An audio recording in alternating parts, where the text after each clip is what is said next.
ओम नमो भगवते वासुदेवाय। ओम नमो भगवते वासुदेवाय। ओम नमो भगवते वासुदेवाय।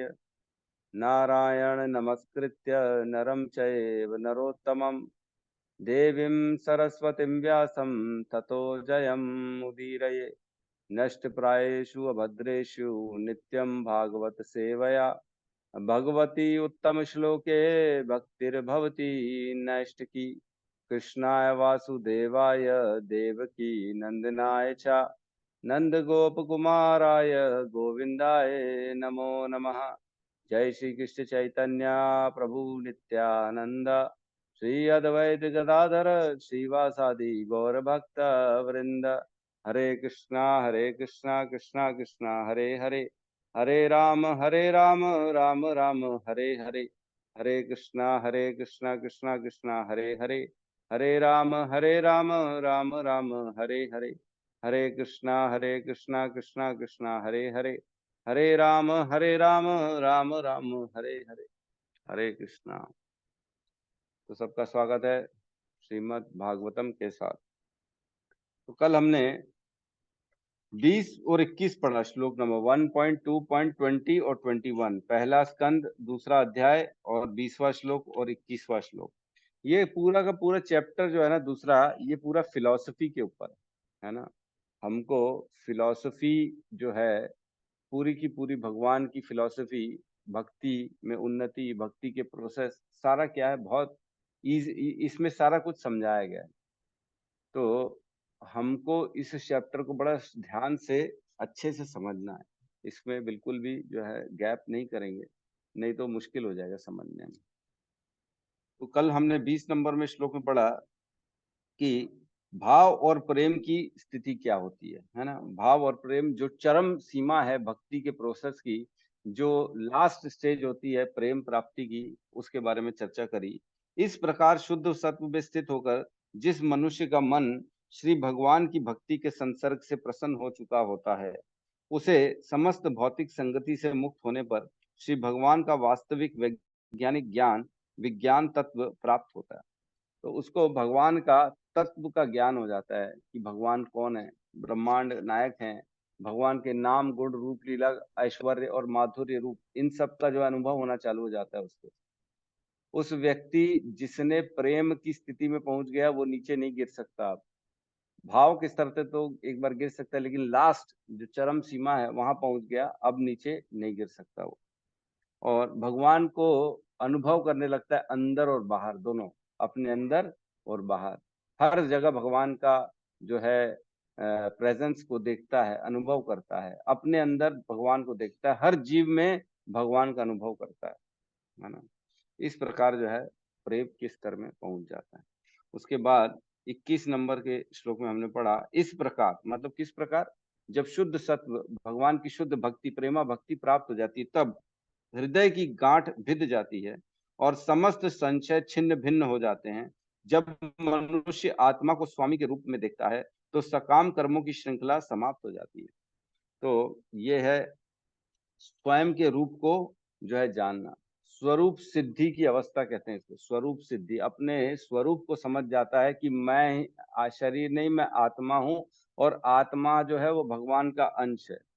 आत्मा को स्वामी मानता है, शरीर को नहीं मानता। और उसकी सारी हृदय की गांठ भिद जाती है। हृदय की गांठ हमने जाना सारी अविद्या, ये भौतिक भौतिक वस्तुओं के प्रति जो है आसक्ति, ये सब खत्म हो जाता है। कर्मों की श्रृंखला खत्म हो जाती है। उसके सारे कर्म जो है ना, कर्म के द्वारा उत्पन्न पाप और पुण्य सारा उसका खत्म हो चुका है, शून्य हो जाता है वो, है ना। तो इस प्रकार जो स्वरूप सिद्ध व्यक्ति है वो अपनी स्थिति जानता है कि मैं भगवान का अंश हूँ, भगवान का दास हूँ, और भगवान के सेवा के लिए ही जो है मेरी मेरी जो है स्वभाव है, मेरा जो स्वाभाविक है, मैं उत्पन्न क्यों हूँ भगवान की सेवा और भगवान से प्रेम करने के। यही हमारा पर्पस होता है ना। तो आज हम 21 22 और 23 नंबर श्लोक को लेंगे। तो 22 नंबर श्लोक तक जो है ना, ये सारा भक्ति का प्रोसेस का वर्णन है। 1.2.14 से लेके 22 तक ये सारा भक्ति का प्रोसेस है, जिसमें नवदा भक्ति भी आ जाती है और पूर्ण रूपेण साधना भक्ति, किस प्रकार वर्णाश्रम को फॉलो करते करते हमको भक्ति करना चाहिए, ये सारा कुछ इन श्लोकों में बताया गया है ना। तो बहुत इंपॉर्टेंट है 1.2.14 से लेकर 22 तक। लेकिन 23 से जो है ना, अब भगवान की जो जो भगवान को क्यों पूजना चाहिए, भगवान ही सर्वश्रेष्ठ क्यों है, कृष्ण ही ऐसे क्यों है जिनको सबसे ऊपर रखा गया, वो चीजों के हम डिस्कशन में आएंगे। तो 22 नंबर श्लोक में पहले प्रवेश करते हैं, ठीक है, सब साथ में दोहराएंगे। अतो वै कवयो नित्यम अतो वै कवयो नित्यम् भक्तिं परमया मुदा भक्तिं परमया मुदा वासुदेवे भगवती वासुदेवे भगवती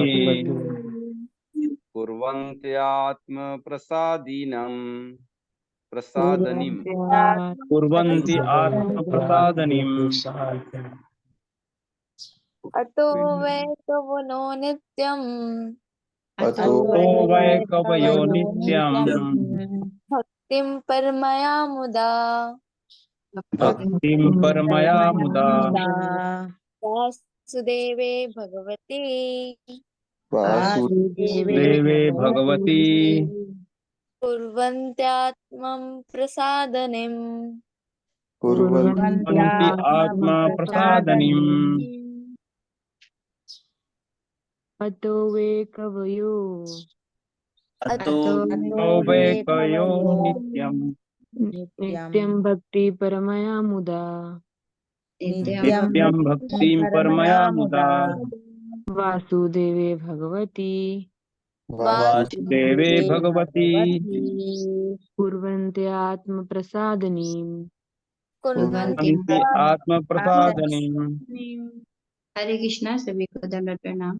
अतो वै कवयो नित्यम् अतो वै कवयो नित्यम् भक्तिं परमया मुदा भक्तिं परमया मुदा वासुदेवे भगवती कुर्वन्त्यात्मा वासुदेवे भगवती कुर्वन्त्यात्मा प्रसादनीम् कुर्वन्ति आत्मप्रसादनीम्। देखो ये जो श्लोक है ना, इसको 4 पार्ट में, जैसे 2 लाइन है ना, तो पहली लाइन को 2 पार्ट में और दूसरी लाइन को 2 पार्ट में गाया जाता है। तो फर्स्ट लाइन को 2 भाग में करेंगे, फिर सेकंड लाइन को 2 भाग में, ऐसे इस श्लोकों का उच्चारण होता है। ठीक है, अनुवाद में प्रवेश करते हैं। अनुवाद। अतएव निश्चय ही सभी आध्यात्मवादी अनंत काल से अत्यंत प्रसन्नता पूर्वक भगवान श्री कृष्ण की भक्ति करते आ रहे हैं, क्योंकि ऐसी भक्ति आत्मा को प्रसन्न करने वाली होती है। ओम अज्ञानतिमिरन्धस्य ज्ञानाञ्जनशलाकया चक्षुरुन्मिलितं येन तस्मै श्रीगुरुवे नमः। श्रीचैतन्यमनोभीष्टं स्थापितं येन भूतले रूपः कदा मह्यं ददाति स्वपदान्तिकं। वन्देऽहं श्रीगुरु श्रीयुतपदकमलं श्रीगुरून् वैष्णवांश्च श्रीरूपं सागरजातं सहगण रघुनाथान्वितं तं सजीवं साद्वैतं सावधूतं परिजनसहितं कृष्ण चैतन्य देवं श्री राधा कृष्ण पादान सहगण ललिता श्री विशाखान्वितांश्च। हे कृष्ण करुणा सिंधु दीनबंधु जगतपते गोपेश गोपिका कांता राधा कांत नमस्तुते। तप्त कांचन गौरांगी राधे वृंदावनेश्वरी वृषभानुसुते देवी प्रणमामि हरि प्रिये। वाञ्छाकल्पतरुभ्यश्च कृपा सिन्धुभ्य एव च पतितानां पावनेभ्यो वैष्णवेभ्यो नमो नमः। नमो विष्णुपादाय कृष्णपृष्ठाय भूतले श्रीमते भक्ति वेदांत स्वामी नामिने। नमस्ते सरस्वते देवे गौरवाणी प्रचारिणे निर्विशेष शून्यवादी पाश्चात्य देशतारिणे। जय श्री कृष्ण चैतन्य प्रभु नित्यानंद श्री अद्वैत गदाधर श्रीवासादि गौर भक्त वृंद। हरे कृष्णा कृष्णा कृष्णा हरे हरे, हरे राम राम राम हरे हरे। हरे कृष्णा। तो ये श्लोक जो है, इसकी चर्चा करते हैं। 22 नंबर श्लोक। अतएव निश्चय ही सभी आध्यात्मवादी अनंत काल से अत्यंत प्रसन्नता पूर्वक भगवान श्री कृष्ण की भक्ति करते आ रहे हैं, क्योंकि ऐसी भक्ति आत्मा को प्रसन्न करने वाली है। कौन बोल रहा है ये? सूत गोस्वामी बोल रहे हैं। किसको बोल रहे हैं? शौनक आदि ऋषियों को बोल रहे हैं। और ये कब की बात है?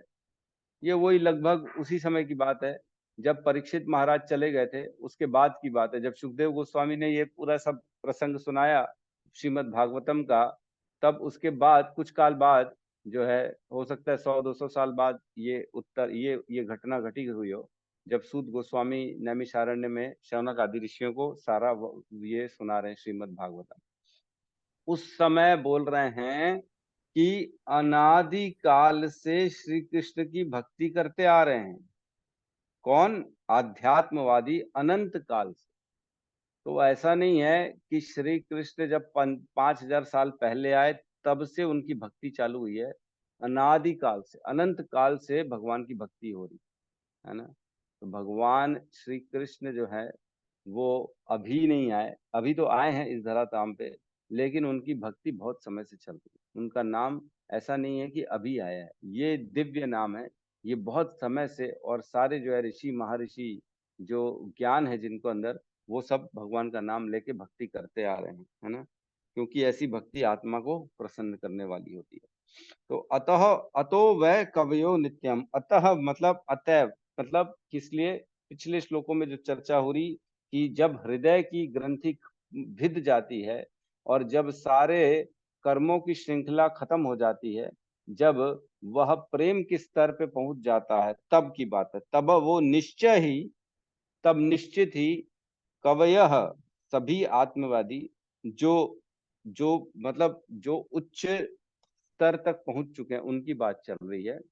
वो उनको ये ज्ञान मिल चुका है, भक्ति प्राप्त हो चुकी है, नवदा भक्ति के माध्यम से ऊपर तक पहुंच चुके हैं। वो नित्यम, जो नित्यम है भगवान, जो श्री कृष्ण, वो अनित्य मतलब हमेशा रहते हैं। ऐसा नहीं कि अभी है। कई लोग प्रश्न करते हैं, ओ पहले तो राम जी आए, फिर तो कृष्ण जी आए, तो बड़े तो राम हुए ना, छोटे तो कृष्ण हुए।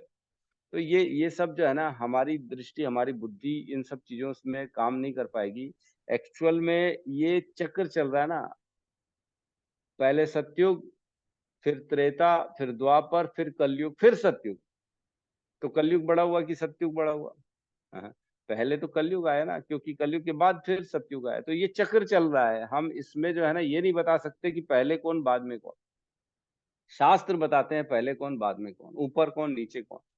तो हमको शास्त्र को पढ़ना पड़ेगा। तो नित्यम भक्तिम परा परमया मुदा, मतलब जो भगवान है, जो अनादि काल से भगवान श्री कृष्ण वासुदेव, क्योंकि उन्हीं की शुरुआत ही है, ओम नमो भगवते वासुदेवाय से शुरुआत हुई है इसकी श्रीमद् भागवतम की, उनके बारे में चर्चा चल रही है। वो जो परम है, मुदा, मुदा मीन्स भगवान के नाम और भक्ति से आनंद और प्रसन्नता उत्पन्न हो जाती है। मात्र उनके नाम, कथा, कीर्तन और उनके श्रवण करने से पूरा शरीर, पूरी आत्मा हमारा जो है ना, आनंद से ओतप्रोत हो जाता है। तो ऐसे भगवान की चर्चा चल रही है। किसकी? जो कि कौन है? वो वासुदेव हैं। उनका नाम क्या है? वासुदेव श्री कृष्ण। और भगवती कुर्वंती आत्म प्रसादिनाम। तो ऐसे जो अध्यात्मवादी हैं, जो श्रेष्ठ लोग हैं, जो बहुत अनादि काल से भगवान की भक्ति करते आ रहे हैं वासुदेव की, वो क्या कर रहे हैं? कुर्वंती करते हैं और अपने आत्मा को प्रसन्न करते हैं। जो प्रसादनीम मतलब जो भगवान को प्रसन्न करने के लिए, और जीवो मतलब भगवान भी जिससे प्रसन्न हो जाए और जीव भी प्रसन्न हो जाए, है ना। प्रसादनी मतलब जिससे वो स्वयं भी अपनी आत्मा को भी तुष्ट कर लेते हैं और जिससे भगवान भी प्रसन्न हो जाते हैं। मतलब भक्ति ऐसा प्रोसेस है जिससे हमारा उद्धार होता है और भगवान भी प्रसन्न हो जाते हैं। स्वयं भगवान भक्त के वश में आ जाते हैं भक्ति करने से, है ना।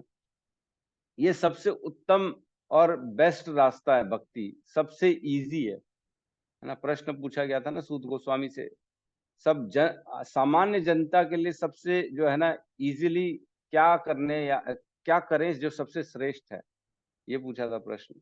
तो यही है कि भक्ति करो, भक्ति से हमको जो है ना अलग अलग योग आसन, ध्यान मुद्रा, ये मुद्रा वो मुद्रा करने की जरूरत नहीं है। ना ही बड़े बड़े अनुष्ठान पूजा करने की जरूरत है, ना बड़े बड़े दान देने की जरूरत है। घर में बैठो, भगवान की सेवा करो, पूजा भक्ति करो, और भगवान प्रसन्न, हम भी प्रसन्न, दोनों प्रसन्न। मात्र प्रसाद खाने से आदमी की उन्नति हो जाती, भगवत प्राप्ति होती है ना। 3:13 में कहते यज्ञ शिष्ट अशीनो मुच्यंते सर्व किल विशो भुजंते ते अघम पापा ये पच्यंते आत्म कारणात्। जो संत लोग हैं, है ना, यज्ञ शिष्ट अशीनो, यज्ञ के रूप में जो भगवान को भोग लगाते, उसका जो उचिष्ट बचता है उसको उसको स्वीकार करते हैं। यज्ञ शिष्ट अशीनो मुच्यंते सर्व किल विशो, और ऐसा स्वीकार करने से सारे कलमश से मुक्त हो जाते हैं। मुच्यंते सर्व किल विशो, सारे किलमश जो है, कली के जो हमारे ऊपर बंधन है, पाप हैं, उनसे सारे मुक्त हो जाते हैं, सिर्फ मात्र भगवान को अर्पित किया हुआ भोग खाने से, जो प्रसाद हो जाता है। तो यहाँ पे बता रहे हैं वो व्यक्ति जो प्रेमा भक्ति में स्थित हो चुका है, जो पिछले श्लोकों में जिसका वर्णन हुआ है, जो सारे लेवल्स को क्रॉस करके श्रद्धा, साधु संग, भजन क्रिया, अनर्थ निवृत्ति, निष्ठा, रुचि, आसक्ति, भाव और प्रेम, ये 9 जो लेवल है, धीरे धीरे एक एक एक एक एक एक करके जो क्रॉस करते करते करते करते प्रेमा भक्ति में स्थापित हो गया, उसकी बात चल रही है।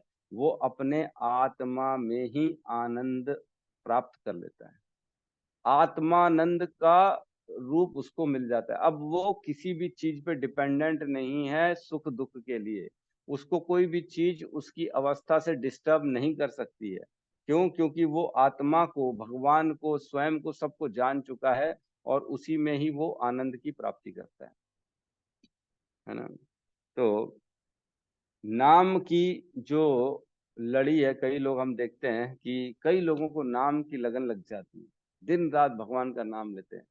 कई वीडियोस हमने देखे हैं, हमारे गौतम प्रभु तो डालते रहते हैं ऐसे अनेक अनेक महान भक्तों के वीडियो, जिसमें बताते हैं कथा में कि इन्होंने इतना नाम लिया, इन्होंने दिन रात नाम लेते लेते भगवान की प्राप्ति कर ली। तो नाम में रुचि उत्पन्न होना, ये स्थिति है इस श्लोक में। भगवान और भगवान में कोई, भगवान के नाम में कोई भिन्नता नहीं है। तो भगवान और भगवान के नाम में जब भिन्नता नहीं है, तो भगवान का नाम भी भगवान है, इसलिए भगवान के नाम में ही वो रम जाते, अपने आप को, पूरे जीवन को डाल देते भगवान के नाम। ठीक है, तो इसमें बहुत ज्यादा डिस्कशन नहीं है। तो इसमें यह है कि जो बुद्धिमान व्यक्ति है, जो समझदार व्यक्ति है, वो इन श्लोकों से ये समझ सकता है कि मेरे लिए सबसे श्रेष्ठ रास्ता क्या है। जो अनादिकाल से जो हमारे ऋषि महर्षियों, आध्यात्मवादियों ने जो रास्ता अपनाया है, मैं भी वही रास्ता अपनाऊं और भगवत प्राप्ति के लिए ये आसान तरीका अपना लूं। भगवत प्राप्ति एक्चुअल में बहुत मुश्किल है ना। अगर हमारे पास अभी चैतन्य महाप्रभु नहीं आते और इस प्रकार भगवान के नाम का ये जो प्रेम बांटने का सिलसिला है वो नहीं करते, तो हमको कौन बताने वाला था कि इतने आसानी से भगवत प्राप्ति हो जाती। अगर पूरी समय को देखें, चतुर्युगों को देखें, सारे समय काल परिस्थिति को देखें, तो सबसे आसानी से भगवान की प्राप्ति इसी समय में पॉसिबल है ना। जब चैतन्य महाप्रभु आते हैं और वो सबको भगवान का नाम का प्रेम देते हैं बिना भेदभाव के, है ना। जगाई मधाई को भी दे दिया उन्होंने, ऐसे जगाई मधाई जो चुन चुन के शास्त्र में जो विकर्म है, जो शास्त्र में लिखा है कि नहीं करना चाहिए, उसको करते थे चुन चुन के, है ना।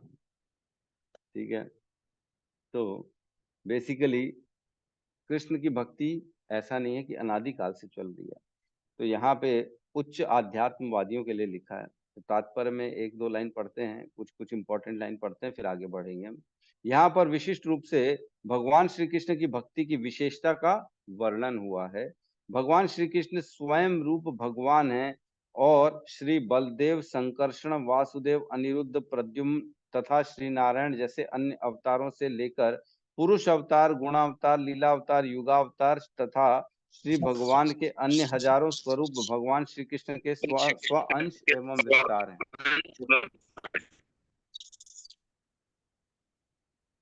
तो भगवान के स्वयं रूप, जो स्वयं भगवान है, वह रूप जो किसी और पे आश्रित नहीं है। स्वयं रूप मतलब स्वयं श्री कृष्ण जो किसी पे आश्रित नहीं है, बाकी सारे आश्रित हैं, कहीं ना कहीं श्री कृष्ण पे आश्रित हैं, लेकिन स्वयं रूप मतलब जो श्री कृष्ण का रूप है जो किसी पे आश्रित नहीं है। कृष्णस्तु भगवान स्वयं, 1:3:28 में आएगा, है ना, श्लोक आएगा।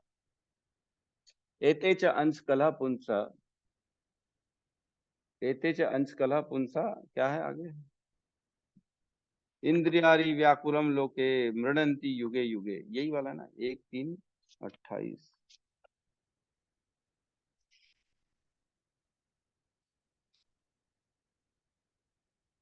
एते च अंश कलह पुनः पुनः पुंस कृष्णस्तु भगवान स्वयं इंद्रियारी व्याकुलम लोके मृडंती युगे युगे, मतलब जो भगवान कृष्ण हैं उन्हीं से सारे सारे विस्तार होते हैं, मतलब एक्सपेंशन होता है। सबसे पहले एक्सपेंशन होता है बलराम जी का, सबसे पहला एक्सपेंशन बलराम जी का, फिर बढ़ते हैं आगे, है ना, फिर बढ़ते हैं प्रद्युम्न, वासुदेव, संकर्षण, अनिरुद्ध, ऐसे ऐसे जो है इनका एक्सपेंशन होता है। फिर श्री नारायण आते हैं, फिर नारायण से फिर और 4 एक्सपेंशन होते हैं, फिर दोबारा एक्सपेंशन, तो वो उसमें बाद में चर्चा करेंगे। तो ये सारे जो है ना, ये भगवान के स्व अंश कहते हैं। स्व अंश किनको कहते हैं? जिनमें भगवान के जैसी ही शक्ति होती है। स्व अंश मीन्स भगवान के एक्सपेंशन, जिनमें भगवान के समान ही शक्ति मतलब निरूपित कर दी जाती है, उनको स्व अंश कहते हैं। और विभिन्न अंश कौन से होते हैं? जो भगवान के जैसे, जिनमें क्वालिटी होती है लेकिन भगवान की जितनी शक्ति नहीं होती जिनके अंदर, जैसे कि जीवात्मा, हम लोग हैं, हम लोग भगवान के विभिन्न अंश हैं, लेकिन भगवान के स्व अंश और विभिन्न अंश। स्व अंश में भगवान की जैसी शक्तियां होती हैं, लेकिन विभिन्न अंश में भगवान की जैसी शक्तियां नहीं होती, है ना। अंश मात्र में थोड़ी सी हल्के से गुण आ जाते हैं उसमें, हल्के से अंश, इसलिए अंश कहते हैं, थोड़े से गुण आ जाते हैं। अतः भगवान श्री कृष्ण ही मूल श्री भगवान है और दिव्यता की पराकाष्ठा है। पराकाष्ठा मीन्स एकदम टॉप लेवल, उससे ऊपर कुछ भी नहीं। वे उन उच्च अध्यात्मवादियों के लिए अधिक आकर्षक हैं जो श्री भगवान की नित्य लीलाओं में भाग लेते हैं। अब बताओ, जो उच्च आध्यात्मवादी हैं, मतलब जो भगवान को भी अपना दास बना ले, ऐसे हैं, ऐसे व्यक्तियों की बात चल रही, जो सबसे टॉप है, जो भगवान को भी अपने वश में कर लेते, भक्ति के माध्यम से, प्रेम के माध्यम से बता रहे हैं उनके बारे में कि वो जो है भगवान की नित्य लीलाओं में भाग लेते। तो हमने कई ऐसे उदाहरण देखे हमारे गुरुओं के, महाराजों के, जो बैठे बैठे यहाँ पे भगवान की दिव्य लीलाओं में प्रवेश कर जाते हैं, उनके भाग ले लेते वहां पे। तो ये एक और अलग ही लेवल का डिस्कशन है, तो हम उस पर अभी नहीं जाएंगे। तो ठीक है, भाग लेते हैं। श्री कृष्ण तथा श्री बलदेव के अतिरिक्त श्री भगवान के अन्य रूपों के साथ वैसी घनिष्ठता स्थापित नहीं हो पाती जितनी की ब्रज भूमि में श्री भगवान की दिव्य लीलाओं में होती है। तो यहाँ पे भगवान के जो है कि सिर्फ और सिर्फ कृष्ण की भक्ति करना जरूरी है, और उनकी भक्ति करने से जो स्थिति उत्पन्न होती है, भक्ति में जो आदमी उन्नति करता है और आत्मा में आनंद प्राप्त करता है, उसकी चर्चा हुई है यहाँ पे। ठीक है, तो आगे आप पढ़ लीजिएगा, है ना। एक ये लास्ट लाइन कुछ इंपॉर्टेंट है, ये पढ़ ले रहा हूं मैं। उनकी लीलाएं शाश्वत हैं। किसकी? भगवान की लीलाएं शाश्वत हैं और ब्रह्मा के एक दिन में एक बार यथा समय प्रकट होती है। जिस प्रकार प्रत्येक 24 घंटे की समाप्ति पर पूर्व दिशा से सूर्य का उदय होता है। बहुत इंपॉर्टेंट लाइन है। यहाँ कह रहे हैं कि हर ब्रह्मा के एक दिन में कृष्ण आते हैं और अपनी लीलाएं प्रकट करते हैं।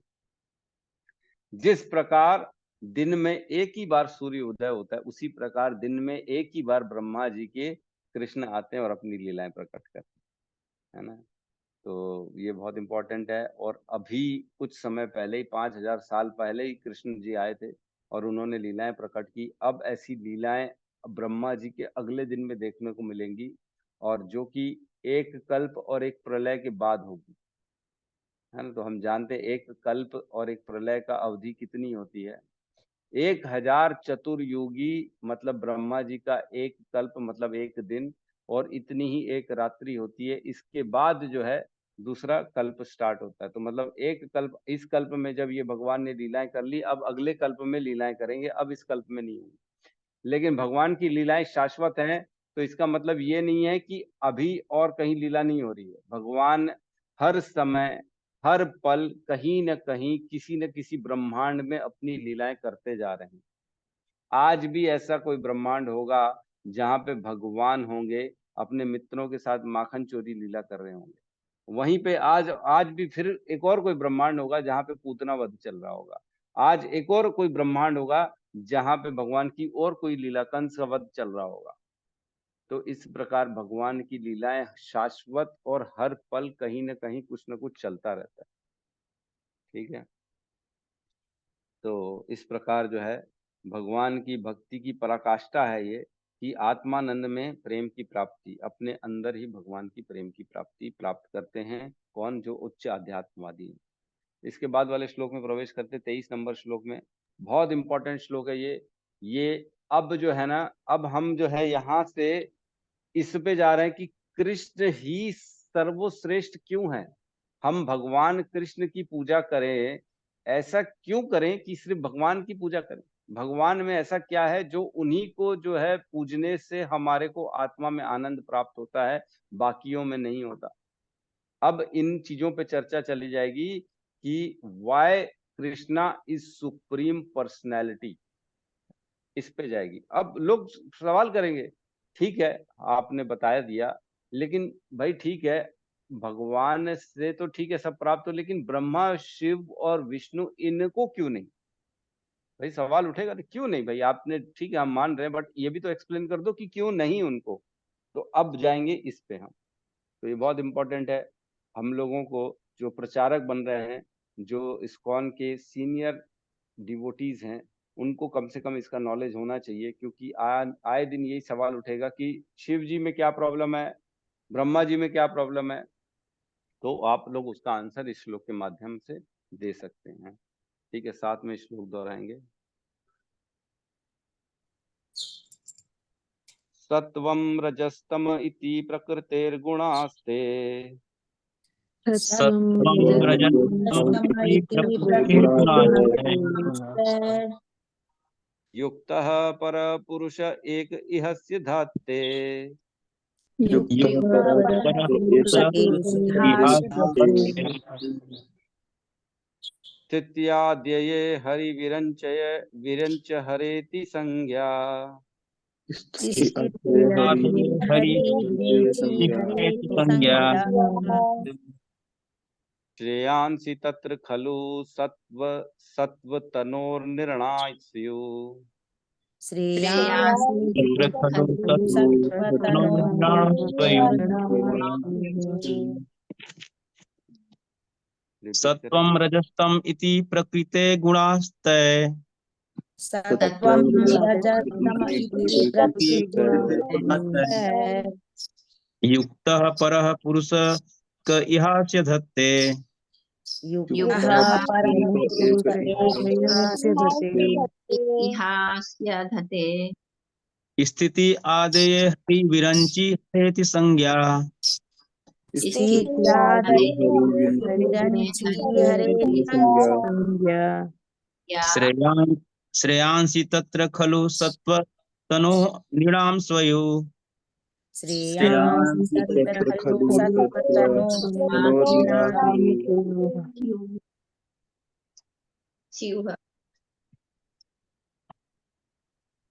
सत्त्वं रजस्तम इति प्रकृतेर्गुणास्ते सत्त्वं रजस्तम इति प्रकृते गुणास्ते युक्तः परः पुरुष एक इहास्य धत्ते युक्तः परः पुरुष इहास्य धत्ते स्थित्यादये हरि विरिञ्चि हरेति संज्ञः विरंचि हरेति संज्ञा श्रेयांसि तत्र खलु सत्त्वतनोर्नृणां स्युः श्रेयांसि तत्र खलु सत्त्वतनो नृणांशयो। तो ये जो श्लोक है थोड़ा सा एकदम इसका लय पकड़ना मुश्किल है मेरे से तो मुश्किल है, फिर भी एक बार मैं अब ट्राई करके बताता हूँ, क्या पता सही प्रोनाउंसिएशन हो जाए। सत्वं रजस्तम इति प्रकृतिर्गुणास्ते युक्तः परपुरुष एक इहास्य धात्ते स्थित्यादये हरिविरञ्चे हरेति संज्ञा श्रेयांसि तत्र खलु सत्वतनोर्निर्णाम स्युः। तो इस प्रकार जो थोड़ा ऊपर फिर नीचे ऐसा लय बनता है। मैंने भी परफेक्ट तो नहीं बोला है, बट जो है इस तरह से बोलना रहता है। ठीक है, धीरे धीरे सीख जाएंगे हम, कोई बड़ी बात नहीं। बने रहिए हमारे साथ श्रीमद् भागवतम में। तो अनुवाद है, इसमें अनुवाद को लेते हैं। दिव्य भगवान प्रकृति के 3 गुणों सत्व रज तथा तम से अप्रत्यक्ष रूप से संबंधित हैं और वे भौतिक जगत की उत्पत्ति, पालन तथा संहार के लिए ब्रह्मा, विष्णु तथा शिव इन 3 गुणात्मक रूपों को ग्रहण करते हैं। इन तीनों रूपों में से सत्व गुण के स्वरूप श्री विष्णु से सभी मनुष्य परम लाभ प्राप्त कर सकते हैं। बहुत इंपॉर्टेंट श्लोक है। जो ये नहीं समझ पाते, जिनको ये नहीं मालूम कि ब्रह्मा विष्णु महेश है ना, ब्रह्मा जी, विष्णु जी और शिव जी, इनके ऊपर क्या है, इनके पीछे क्या है, इनको शक्ति कहाँ से आ गई, इनको कैसे, जो लोग इनको परम मानते उनकी अंडरस्टैंडिंग के लिए ये श्लोक है ना। सत्वम रजस्तम इति प्रकृतेर गुणास्ते, मतलब जो प्रकृति है ये 3 गुणों द्वारा बनती है। सत्व गुण, रजोगुण और तमोगुण, ये तीनों प्रकृति के द्वारा उत्पन्न होते हैं। मतलब ये प्रकृति जैसे स्टार्ट होती है, हमको मालूम है प्रधान होता है, उसमें काल शक्ति और तीनों गुण प्रवेश करते तब महतत्व बनता है। फिर महतत्व से ब्रह्मा जी इस सृष्टि को बनाते हैं जिसको प्रकृति कहते हैं। तो प्रकृति में तीनों गुण हमेशा ही रहते हैं, जो है बिना 3 गुण के प्रकृति नहीं बन सकती, सत्वगुण, रजोगुण और तमोगुण। तो सत्वम रजस्तम इति प्रकृतेर गुणास्ते, ये प्रकृति के द्वारा 3 गुण उत्पन्न होते हैं। प्रकृति में हमेशा प्रकृतेर गुणास्ते युक्त, मतलब प्रकृति में हमेशा ये 3 गुण युक्त रहते हैं। और आगे क्या लिखा है, परम पुरुष एक इहास्य धात्ते, मतलब एक ही परम पुरुष है, एक परम पुरुष है जो इन सब को स्वीकार करता है। धात्ते मतलब इनको स्वीकार करता है। इन मतलब क्या होता है, देखो अगर मैं आपको बोलूं कि मेरे को जो है समंदर में अंदर गोते लगाने, मोतियों का मजा लेना है, जो कई लोग बोलते हैं ना डीप स्काई डाइविंग, जो डीप समंदर में कूदते हैं, मजे लेते हैं अंदर, कई लोग जो होते हैं, अगर वो लेना है तो हमको उसमें प्रवेश करना ही पड़ेगा ना, बाहर से तो नहीं लग सकते। समंदर के बाहर खड़े हैं और नहीं जी मेरे को गीला नहीं होना है, लेकिन मेरे को समंदर के अंदर भी जाना है, वहां की मोतियां देखूं, अंदर के जीव जंतु को देखूं, उसका भी मजा लूं। तो बोले ऐसा कैसे पॉसिबल है, आप गीले नहीं होगे और अंदर भी चले जाओगे, मजे भी ले लोगे? ऐसा नहीं हो सकता, जाना पड़ेगा तो गीले होने पड़ेगा। तो वैसे ही है, भगवान जो है एक ही एक है जो इन तीनों को स्वीकार करता है, मतलब इन तीनों में प्रवेश करता है। वो कौन है? वो एक ही है, एक है परह पुरुष एक इहस्य धत्ते, एक परम पुरुष है जो श्री कृष्ण है, वो इन तीनों को स्वीकार करते हैं, रजोगुण को, सतोगुण को और तमोगुण को।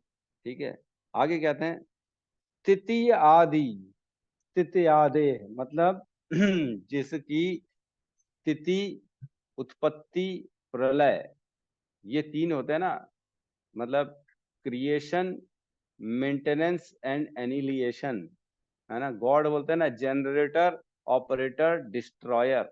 तो प्रकृति को उत्पन्न करने वाला, प्रकृति को मेंटेन करने वाला और प्रकृति का विनाश करने वाला, ये 3 चीज हैं, है ना। स्थिति आदये मतलब स्थिति, उत्पत्ति, प्रलय और ये संहार, है ना। ये इसको करने के लिए क्या करते हैं, हरि विरंचये, हरि विरंची हरे इति संज्ञा, मतलब Hari in the sense Vishnu, Viranchi मतलब ब्रह्मा जी, और हरे मीन्स शिव जी, है ना। इति संज्ञा, इन तीनों नामों के द्वारा वह एक परम पुरुष इस प्रकृति के तीन गुणों को स्वीकार करता है, जिससे कि इस प्रकृति का उत्पत्ति, मेंटेनेंस और संहार का कार्य किया जाता है। ये समझ में आ रहा है ना इतना? मतलब एक परम पुरुष है जो प्रकृति, क्योंकि देखो प्रकृति जैसे बनती है तो प्रकृति में तीन गुण आ जाते हैं। अब प्रकृति तीन गुणों के अलावा तो काम नहीं कर सकती, इसमें तीन गुण तो रहेंगे ही रहेंगे, लेकिन अब प्रकृति को मेंटेन करना है, उसको उत्पत्ति करनी है, उसका प्रलय करना है, तो इस पे प्रवेश करना पड़ेगा, और इस में प्रवेश करके इसको मेंटेन करना है, उत्पत्ति करनी है और संहार करना है। तो उसमें घुसेंगे तब तो हो पाएगा ना, कि नहीं? है ना, समझ पा रहे हैं ना? जैसे समंदर में घुसेंगे तब तो समझ में आएगा ना कि अंदर करना क्या है, मछली मारनी है कि मछली पालना है कि मोती लाना है, क्या करना है, वो तो उसमें अंदर घुसेंगे तब पता पड़ेगा ना। तो उसी प्रकार प्रकृति में वह एक परम पुरुष प्रवेश करते हैं और इन तीनों गुणों को स्वीकार करते हैं। जब तीनों गुणों को स्वीकार करते हैं तो सतो गुण को स्वीकार करने से वो बन जाते हैं विष्णु, जो उसकी उत्पत्ति, जो उसको मेंटेनेंस करते हैं, और ब्रह्मा जी जो उसकी उत्पत्ति करते हैं रजोगुण में, और तमोगुण में शिव जी जो उसका संहार करते हैं, है ना। मैं दोबारा एक बार और बोलता हूँ, क्या पता कुछ डाउट हो। सत्वम रजस्तम इति प्रकृते गुणास्ते, इस प्रकृति में हमेशा तीन गुण प्रवेश करते हैं, तीन गुण रहते हैं, इसीलिए प्रकृति बनती है। सतोगुण, रजोगुण और तमोगुण, इससे युक्त रहती प्रकृति, और एक परम पुरुष है जो कि कृष्ण है, वो इसको स्वीकार करते हैं, इसमें प्रवेश करते प्रकृति में, और इन तीनों गुणों को स्वीकार करते हैं। और क्यों स्वीकार करते? ताकि इस प्रकृति की स्थिति, उत्पत्ति, प्रलय का कारण बन सके, उसका मेंटेनेंस कर सके, उसको उत्पन्न कर सके, मेंटेनेंस कर सके और उसका संहार कर सके। और जब इन तीनों का करने के लिए प्रवेश करते हैं तो सतो गुण से बन जाते हैं वो हरि, और दूसरे रजोगुण से बन जाते हैं ब्रह्मा, और तमोगुण के प्रवेश करने से बन जाते हैं वो शिव जी। इति संज्ञा, इन नामों से उनको जाना जाता है ना। क्लियर है मेरे ख्याल से कि नहीं है? मतलब कृष्ण के तीन गुणा अवतार बता रहे हैं, जो प्रकृति के तीन गुण हैं। भगवान कृष्ण स्वयं इन तीनों गुणों से अछूते रहते हैं, लेकिन जब इसमें प्रवेश करते प्रकृति में तब वह ये तीनों स्वीकार करते। जब सतोगुण में प्रवेश करते तो विष्णु बन जाते हैं, जब रजोगुण के मतलब स्पर्श में आते हैं तब वो ब्रह्मा बन जाते हैं, और जब तमोगुण के स्पर्श में आते तब वो शिव जी, शंभु बन जाते हैं। और इन तीनों का क्या काम होता है? एक का काम होता है उत्पत्ति, दूसरे का काम होता है मेंटेनेंस, और तीसरे का काम होता है खत्म करना। कोई भी हम फैक्ट्री, दुकान चलाते हैं तो किसी न किसी को जिम्मेदारी देते हैं कि नहीं देते हैं, कि तुमको दुकान खोलनी है, तुमको दुकान बंद करनी है, और तुमको दिन भर का काम करना है ना। एक रहेगा मैनेजर जो सुबह सुबह ध्यान देगा समय से दुकान खुल रही है कि नहीं। दूसरा एक स्टाफ होता है जो सारे स्टॉक वॉक को देखता है, मेंटेनेंस करता है, कोई आ रहा है नहीं आ रहा है तो उसके पीछे का जिम्मेदारी लेता है कि मैं सब चीज को सबको प्रोवाइड करूंगा। और तीसरा व्यक्ति होता है जो बोलता है नहीं मैं रात का समय लूंगा, क्लोजिंग मेरे मैं कर दूंगा, आप चिंता मत करो। तीनों के तीनों दुकान के मालिक के प्रतिनिधि के रूप में कार्य करते कि नहीं करते? दुकान का मालिक जो है उनके द्वारा ऑथोराइज होते हैं, वही जिनको नियुक्त करता है वही ये काम कर सकते हैं, अन्य कोई आदमी काम नहीं कर सकता। क्यों? क्योंकि मालिक के द्वारा उसको पावर दिया जाता है, चाबी दी जाती दुकान खोलने की, उसको गल्ले की चाबी दी जाती कि नहीं तुम गल्ले की चाबी रखो, जो आएगा उसका सब लेना देना तुमको करना है। रात की भी जिम्मेदारी उसको दी जाती है कि चाबी तेरे पास रहेगी, दुकान बंद करके तेरे को आना है। उसी प्रकार ये बड़ा छोटा सा एग्जाम्पल हो गया, हम छोटी बुद्धि के हिसाब से छोटा एग्जाम्पल, वैसी पूरी सृष्टि की बात चल रही। उसकी उत्पत्ति का कारण ब्रह्मा जी, है ना। तो और उसके मेंटेनेंस का कारण जो है विष्णु जी, और उनके संहार का कारण शिव जी। बहुत इंपॉर्टेंट है ये, इसमें बिल्कुल भी जो है ना मतलब कंफ्यूज नहीं होना है, समझना है इसको कि किस प्रकार भगवान तीनों गुणों को स्वीकार करते हैं, और ब्रह्मा विष्णु महेश इन तीनों का बेस क्या है, इन तीनों का आधार क्या है, किस प्रकार ये तीनों को शक्ति मिलती है। और कई बार क्या होता है देखो मालूम, जैसे एक लंबी लाइन है, बहुत लंबी लाइन है। कई बार हम देखते हैं, जैसे तिरुपति बालाजी में जाता था मैं पहले, तो ना ऐसे बहुत सारे हॉल बने रहते थे। पता ही नहीं पड़ रहा है कितने हॉल हैं। हम जिसमें एंटर किए हैं, हम सिर्फ उस हॉल में देख सकते हैं कितने लोग हैं। उसके पीछे हमसे पहले भी बहुत लोग आए हैं जिनको हम नहीं देख पाते हैं। लेकिन हम कहाँ तक देख सकते हैं, जो हमारे हॉल में जो सबसे पहले आया है वो आगे बैठा है, हम सबसे पीछे बैठे हैं। तो उसी प्रकार दूसरे हॉल का हमको मालूम ही नहीं है उसमें कौन बैठा है कौन नहीं बैठा है, वो भी लेकिन हमसे आगे। उसी प्रकार हम सिर्फ इस ब्रह्मांड में जो सबसे पहले जीव है ब्रह्मा जी, उसकी जानकारी हमारे पास, उसके ऊपर की जानकारी नहीं है कि उसके ऊपर कौन, मालूम ही नहीं। कैसे ब्रह्मा जी सबसे पहले हो गए, उनको कहाँ से ज्ञान आ गया, उन्होंने कैसे ये संसार को बना दिया, इसके पीछे तक हम जा ही नहीं पाते। तो यहाँ पे उसी का वर्णन है।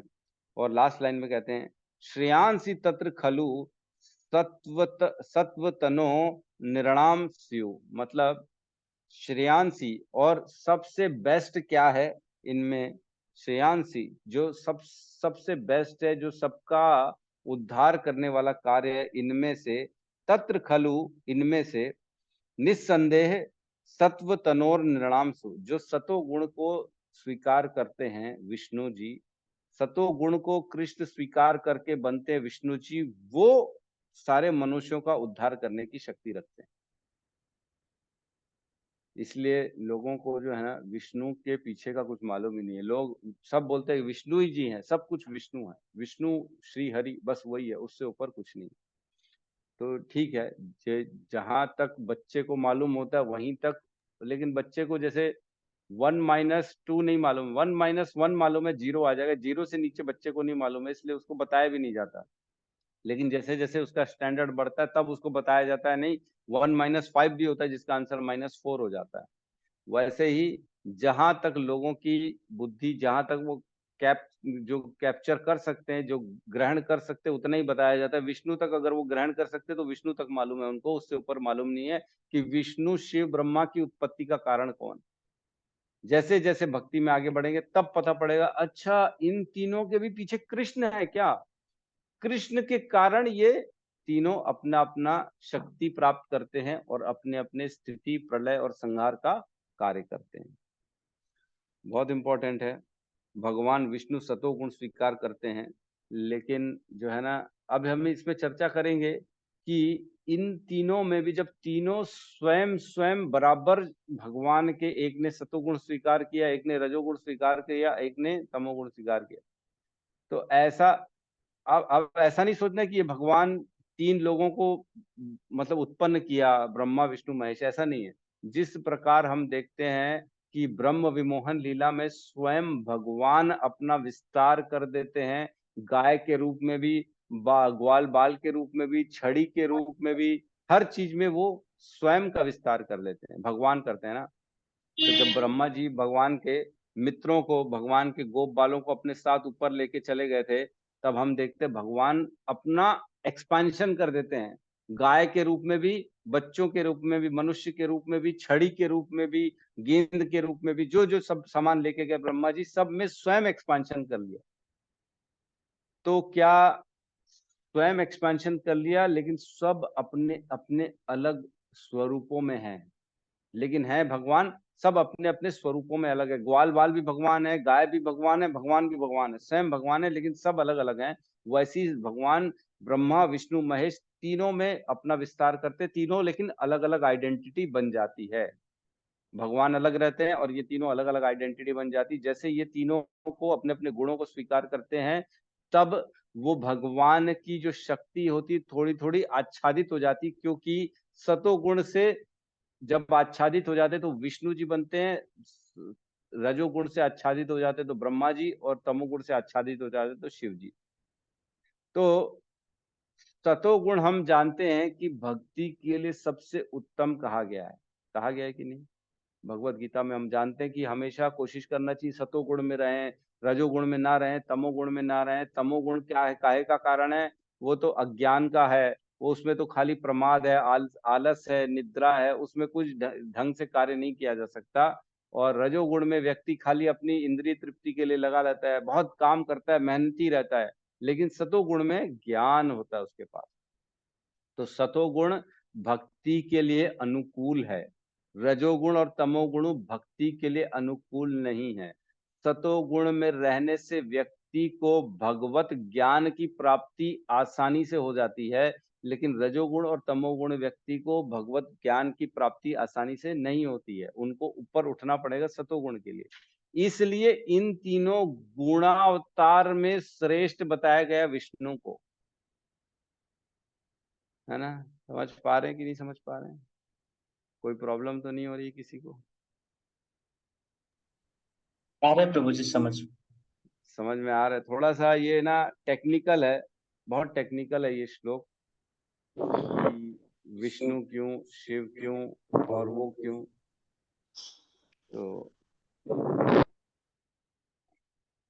तो हमको समझना पड़ेगा। हम इसमें इस श्लोक में ना कल भी चर्चा करेंगे। अभी मेरे ख्याल से यहीं तक मैं इस श्लोक को लेता हूँ, ताकि आप लोग को समय मिले एक बार पढ़ने के लिए। इसका तात्पर्य पढ़िए कल, आज, कल तो हम पढ़ेंगे ही पढ़ेंगे, आज पढ़िए और कल हम इस पे दोबारा चर्चा करेंगे। और एक और श्लोक नंबर है 10.88.5, 10.88.5, इसको भी पढ़िएगा तो और क्लियर हो जाएगा कि इतना भगवान विष्णु के लिए बताया गया है। तीनों कैसे गुण में प्रवेश करते हैं, तीनों में से विष्णु में ही शक्ति रहती है उद्धार करने की, बाकी में क्यों नहीं रहती शक्ति। तो ये सब हम पढ़ेंगे कल, ठीक है। अभी तक किसी का कोई प्रश्न है तो हम ले सकते हैं।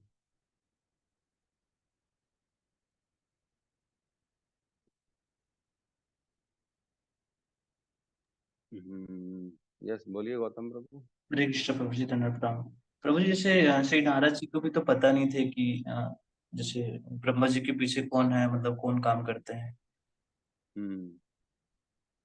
इस पे एक्चुअल में ना ये आपने जो प्रश्न पूछ लिया ना, इस पे डिस्कशन होना पेंडिंग है कि ब्रह्मा जी एक्चुअल में आज बता दूंगा तो सस्पेंस खुल जाएगा, कल पूछिएगा ये प्रश्न। अच्छा जी कल प्रभु। जैसे है ना हमारा सत्र चालू होगा तो याद दिलाइएगा, जैसे ही चालू होगा तो मेरे को एक बार बता दीजिएगा, प्रभु जी ये प्रश्न था हमारा, तो हम उस पर चर्चा करेंगे ताकि जो है क्लियरिटी बन सके हमारी। जी प्रभु जी। प्रभु जी इसको ऐसे भी समझ सकते हैं ना, जैसे कोई एक मुख्यमंत्री जैसे होता है, हम उनको कोई चीज बनाते हैं तो उनको बस वो बुलाते हैं कि आप आइए अब इसको काटिए, तो उसी प्रकार भगवान सिर्फ दृष्टिपात करते हैं, बाकी जो चीजें हैं वो पहले से तैयार होता है कि आपको ये डिपार्टमेंट देखना, आपको ये देखना। तो इस तरीके से समझ सकते हैं कि प्रभु जी इसको। हाँ, समझ सकते हैं कि जैसे जैसे प्रेसिडेंट है, वो पूरा देश का प्रेसिडेंट है, वो सबसे ऊपर है, लेकिन वो खुद कुछ नहीं करता।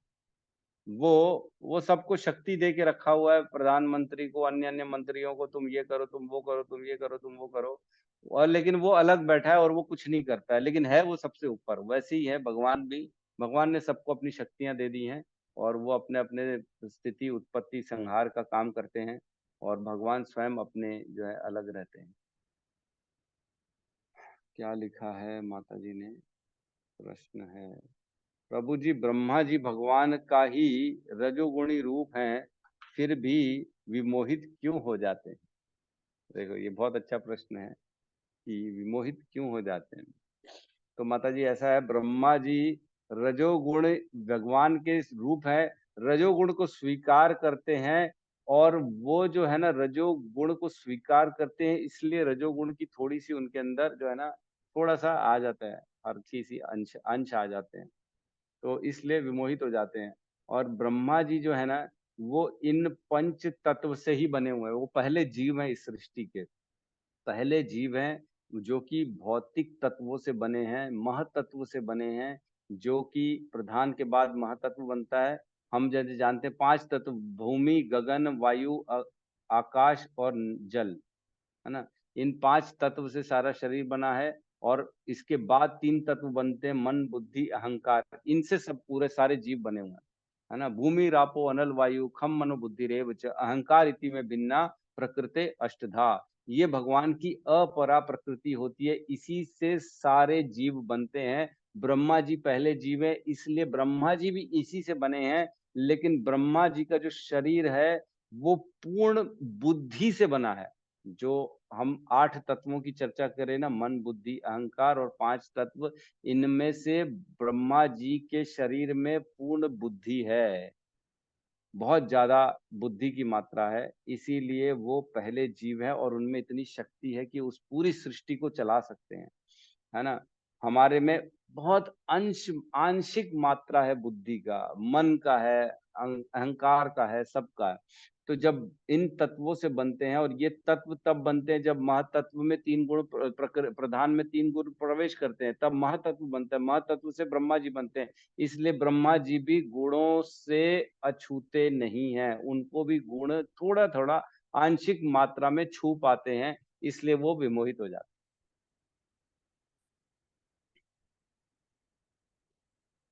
हैं। समझ में आया माता जी? थोड़ा सा है मुश्किल।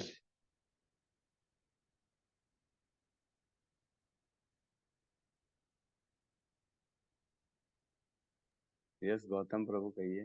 हाँ प्रभु जी, एक चीज शेयर करना था। आज सुबह सुबह की बात है, मतलब माला में जब कर रहा था ना बरसात में ना, तो मुझे ना ऐसा मतलब एक रियलाइज है प्रभु जी, मतलब उससे कनेक्ट, मतलब जैसे भगवान को कनेक्ट करने के लिए, मतलब उस समय एकदम ध्यान में है। तो वहां पे ना एक मकड़ी देखा प्रभु जी। तो मकड़ी, मुझे ना सिर्फ मकड़ी दिख रहा था, जाला नहीं दिख रहा था। तो मुझे एकदम भक्त से मतलब वो चीज रियलाइज हुआ कि जैसे कि हमको मतलब इस आंखों से वो जाला नहीं दिख रहा है, तो वैसे ही भगवान सभी चीजों का कारण है। तो हमें इन आंखों से, अपूर्ण से हमारी आंखें, तो उस चीज से नहीं दिखता। तो वो पता नहीं क्यों ऐसे मतलब चीजें कुछ देखता हूँ तो रियलाइज हो जाता है कि हाँ ऐसे है, ऐसे है। बिल्कुल बिल्कुल सही कह रहे हैं। मकड़ी को सिर्फ हवा में देखते हैं हम, लेकिन मकड़ी किस में आश्रय लेके बैठी है ये नहीं देख पाते हम, है ना। तो बिल्कुल सही कहा प्रभु जी ने। मकड़ी को हम देखते हैं, और हम ये नहीं देख पाते कि क्या कारण है मकड़ी को ऐसे हवा में लटकने का। तो मकड़ी का जाला है जो कि हमको आंखों से दिखता नहीं, वैसे ही भगवान सबको अपनी अपनी जगह में स्थित करके रखे, लेकिन दिखते नहीं। बिल्कुल सही एग्जाम्पल है प्रभु जी आपका अनुभव। आप तो जो है दृष्टि पा लिए भगवान को देखने की, है ना। अर्जुन कहते हैं ना 10वें अध्याय में, कहते हैं भगवत गीता में, प्रभु मैं आपको हर समय कैसे देख सकता हूँ, कैसे आपका अनुभव कर सकता हूँ हर हर जगह। तब भगवान अपने ऐश्वर्यों का वर्णन चालू करते हैं। तुम मेरे को जल का स्वाद समझो, तुम मेरे को पीपल समझो, तुम मेरे को हिमालय समझो, तुम मेरे को शेर समझो, है ना।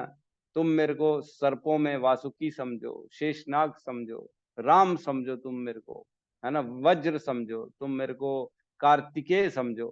तो इस प्रकार भगवान अपना वर्णन करते हैं कि तुम जो देखोगे मेरे को उसमें देख सकते हो इस माध्यम से। तो बिल्कुल सही है प्रभु जी, आपने भी देख लिया भगवान को।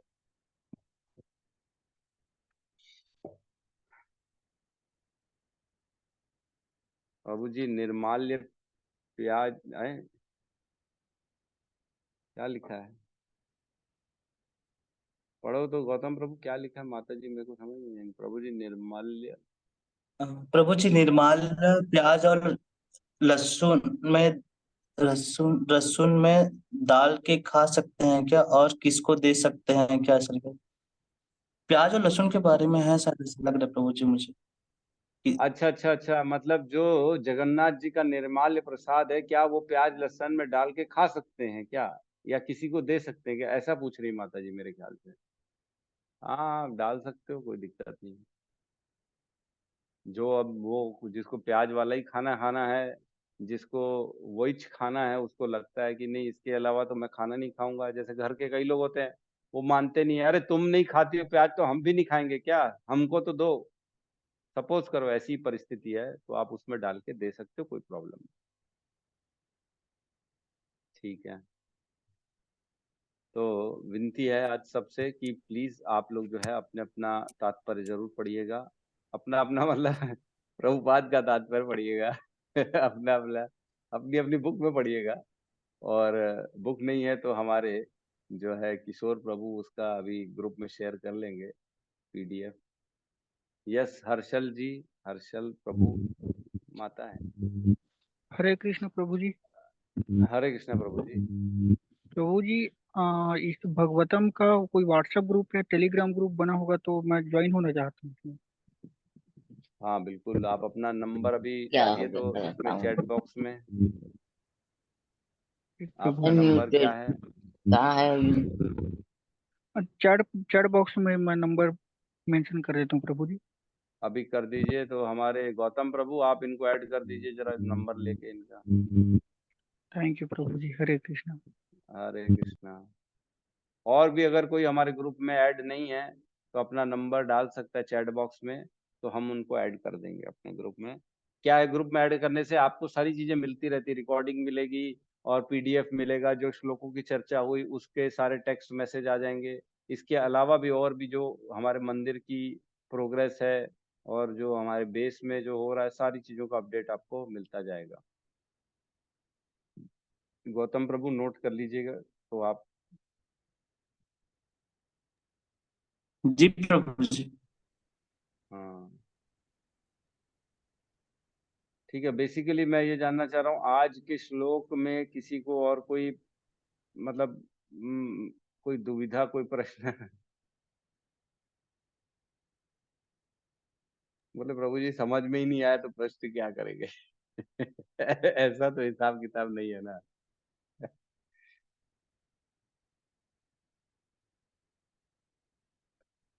ठीक है। प्रभु जी क्या बोले, मैं शायद सुन नहीं पाया, मतलब थोड़ा सा वो नेटवर्क प्रॉब्लम हो रहा था। अच्छा, मैंने कहा आज के जो क्लास में कोई प्रश्न है तो पूछ सकते हैं। फिर ये भी कहा कि कई लोगों को हो सकता है कि ऊपर से ही निकल गया हो, तो बोले क्या पूछेंगे, कुछ पूछने के लिए है ही नहीं, कुछ समझ में ही नहीं आया। ये भी हो सकता है। कोई बात नहीं, आप तात्पर्य पढ़ेंगे ना तो सारी चीजें इजीली समझ में आएंगी, और कल हम एक्चुअल में निष्कर्ष पे पहुंच जाएंगे। तो कल की जो चर्चा रहेगी बहुत इंपॉर्टेंट रहेगी, कल के श्लोक, कल की क्लास की, तो हम आसानी से इस श्लोक को समझ जाएंगे। ठीक है, तो बहुत बहुत धन्यवाद सभी का। गौतम प्रभु आपने नंबर नोट कर लिया होगा। हरि बोल।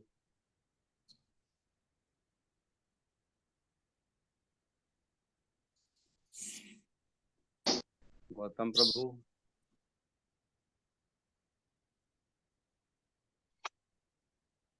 ठीक है। तो हम यहाँ पे क्लास को क्लोज करते, सब मिलके हरे कृष्ण महामंत्र का जाप कर लेते हैं। हरे कृष्णा हरे कृष्णा हरे कृष्णा कृष्णा कृष्णा कृष्णा हरे हरे हरे, हरे, राम हरे हरे राम राम राम हरे राम राम, हरे राम हरे, राम हरे हरे, हरे हरे। सभी भक्त सभी वृंद भक्त की वृंद की भक्ति जय। वृंद की जय। जगत गुरु जगत शील गुरु श्रील प्रभुपाद की सदगुरु प्रभुपाद शील की प्रभुपाद जय। की निताई जय। गौर प्रेमानंदे। निताय गौर निताई हरि गौर हरि हरि प्रेमानंद, बोल। हरि हरि हरि बोल। बोल। हरि हरि। हरे जय। हरे।